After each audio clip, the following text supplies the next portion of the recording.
Gente, tudo certo? Meu nome é Luísa, eu sou do Polo de Itaperuna e hoje a gente vai estudar sobre essa escola literária chamada Barroco. Vamos então definir esse estilo, além de também ver suas características, seu contexto histórico e ver como essas características elas se espelham dentro de um texto, ou seja, vamos ver na prática. Vamos lá então? Bom, primeiramente, se você está se perguntando o que são essas escolas literárias e o que elas têm a ver com esses tópicos elencados aqui na tela, sugiro você assistir os nossos vídeos anteriores aqui mesmo no canal PVS, porque neles foi feito um panorama geral da literatura no Brasil, que vai do século XVI ao século XX.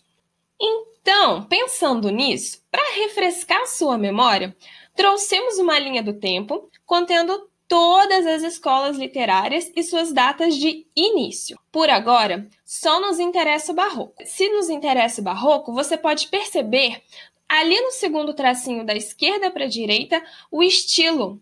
Esse estilo, então, que se iniciou no Brasil em 1601. Para entender melhor as características do estilo barroco no Brasil, é preciso entender a sua origem, ou seja, o que estava acontecendo no mundo. E isso significa conhecer o seu contexto.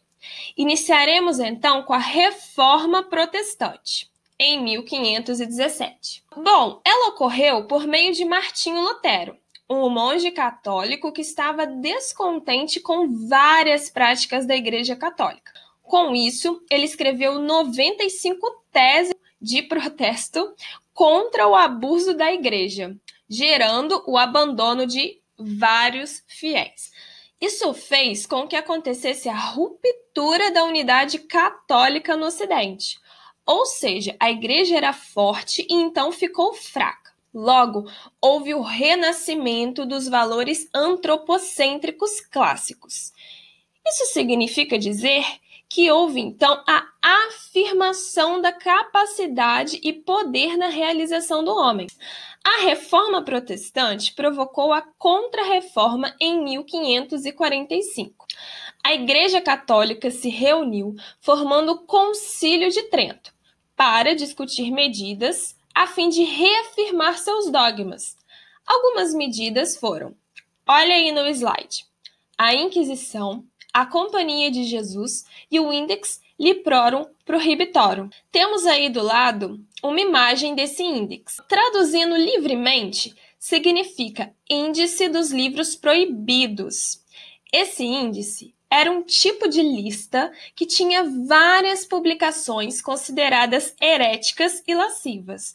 Elas foram proibidas pela Igreja Católica. É importante dizer também que a primeira versão dele foi publicada pelo Papa Paulo IV em 1559 e depois revista e autorizada pelo Concílio de Trento. Voltando ali ao slide, no segundo pontinho da coluna do meio, temos a restauração do teocentrismo medieval.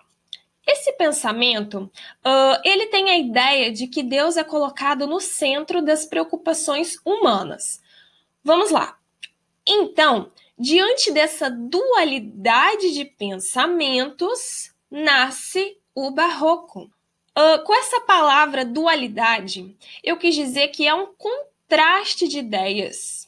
Em outras palavras, há a ideia antropocentrista, que fala que o homem é capaz e tem poder para realizações, e a ideia teocentrista, que fala que Deus é como uma medida de todas as coisas.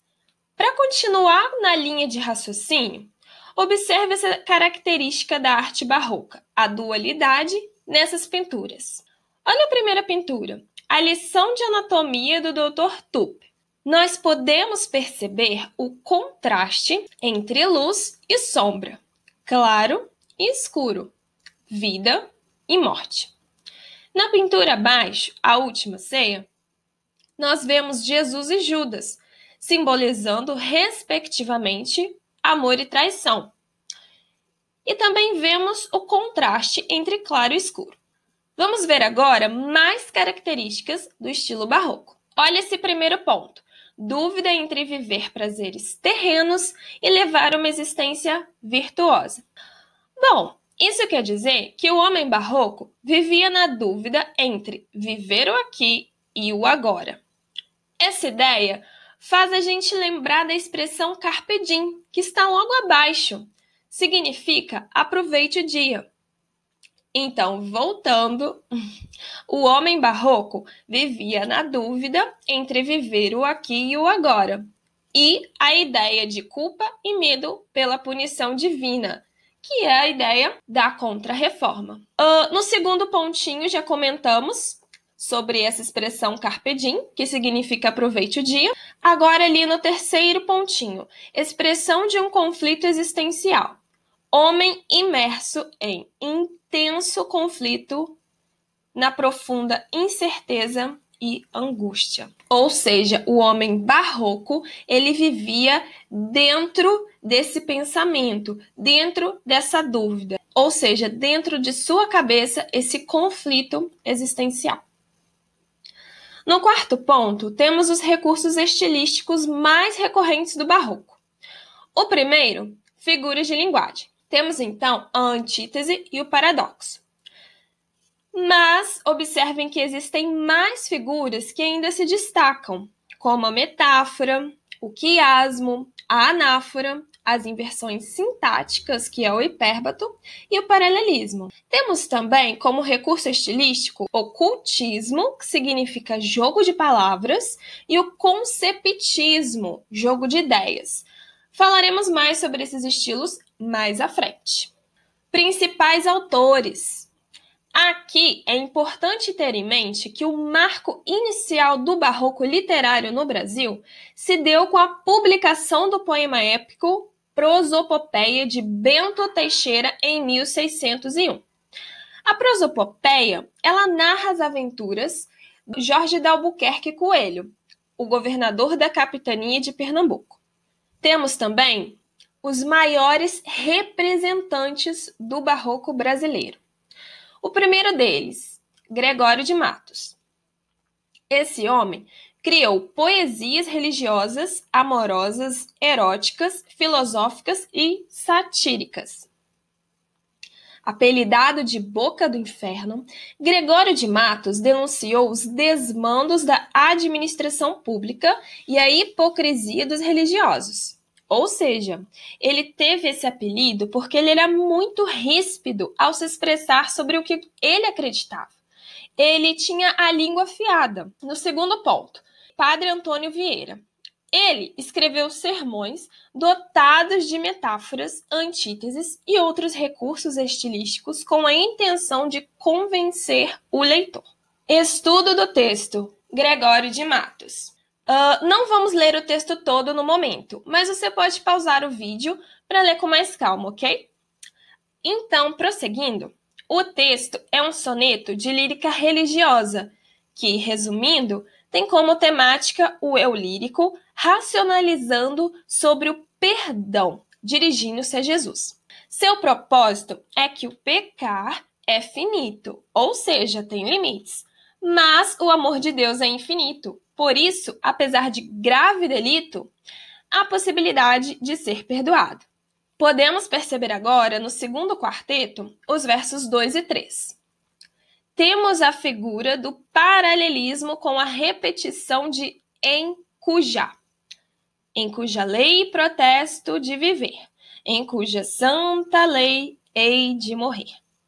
Esses versos apontam o conflito central do homem barroco, ou seja, o desejo de aproveitar a vida terrena, carpe diem, versus o choque entre os princípios da fé cristã. Esse conflito foi falado no slide anterior.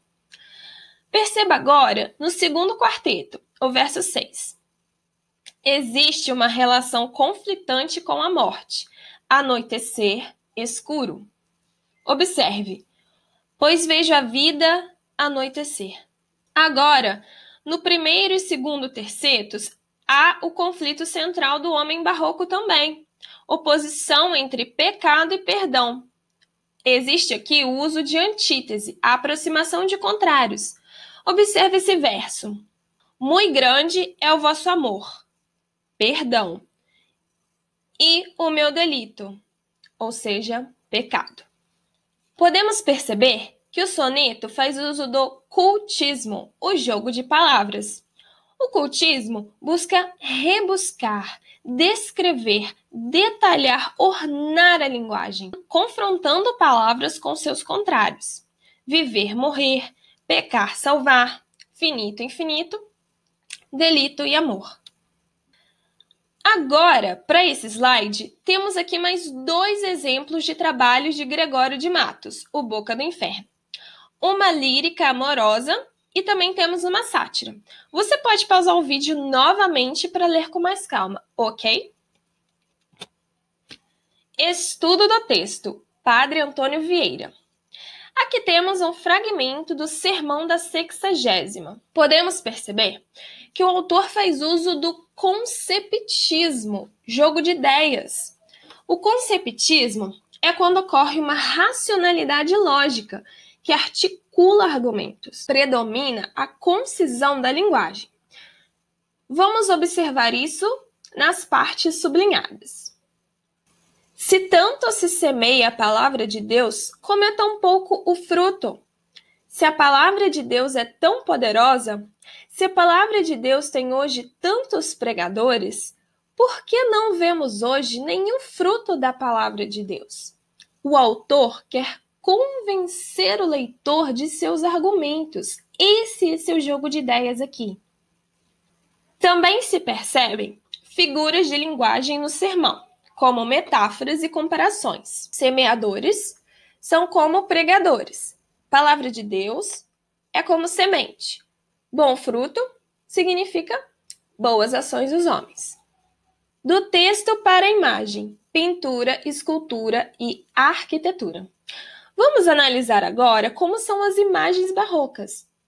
Primeiro ponto. As obras são excessivamente ornamentadas, enfeitadas com incrível riqueza de detalhes e uso frequente de curvas. Olha, por exemplo, observe a quantidade de detalhes na escultura de São Simão Stock. Observe também as curvas nas saias da imagem Nossa Senhora da Piedade. Segundo ponto.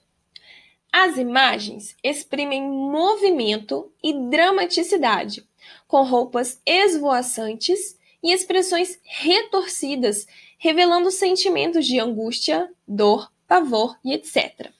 Percebam o movimento em São Simão Stock em sua manta. Parece estar abrindo ela. E olhem também a expressão de dor no rosto de Jesus na imagem da Nossa Senhora da Piedade. Terceiro ponto. Na pintura, a aproximação de opostos típica do barroco se traduz num jogo de contrastes entre claro e escuro, luz e sombra. Vimos isso anteriormente. Então, partindo para o quarto ponto. Ainda na pintura, a disposição dos elementos tende a ser assimétrica, ou seja, os elementos não se distribuem de forma homogênea pelo espaço da tela. Ou seja, você vai perceber em algumas pinturas barrocas que não há uma uniformidade de componentes na obra. Quinto ponto. Por fim, a temática religiosa está muito presente. Todas as imagens nesse slide remetem à temática religiosa. Perceba o título dessas imagens. São Simão Stock, os 12 profetas, esculturas no Santuário de Bom Jesus de Matozinhos. Este, no caso, não é um título, mas indica as esculturas no santuário. E a última, Nossa Senhora da Piedade. Vale lembrar que essas esculturas no slide foram feitas por Aleijadinho. Esse é um nome muito importante quando falamos sobre barroco. A arte atravessa os tempos. É importante dizer que, por mais que o barroco tenha se findado em 1768 e surgido então o período Árcade, não podemos ignorar que a arte barroca se irradiou através dos anos e muitos artistas se inspiravam nesse estilo, como, por exemplo, a pintura de Jesus institui a Eucaristia, em 1793, por Teófilo de Jesus, e também na pintura Santa Ceia, de 1828, por Mestre Ataíde. Então, temos aqui a síntese. Ela é como o nosso resuminho. Então, em síntese, hoje podemos perceber que no Barroco ocorreu um conflito entre teocentrismo e antropocentrismo. Houve a aproximação e conciliação de opostos, matéria e espírito, pecado, perdão. E também o carpe diem, expressão muito importante também. Linguagem rebuscada com abundância de figuras de linguagem. Muito importante para a questão do barroco na literatura. Por fim, em relação às imagens, lembrando que são pinturas, esculturas e arquitetura, elas podem apresentar detalhes em excesso, curvas, movimento, drama, jogo de contraste, elementos assimétricos, temática religiosa. E agora, vamos praticar? Abra sua apostila e faça alguns exercícios para fixar o conteúdo. Qualquer dúvida, procure o tutor do seu polo. Foi um prazer estar com vocês. Até mais!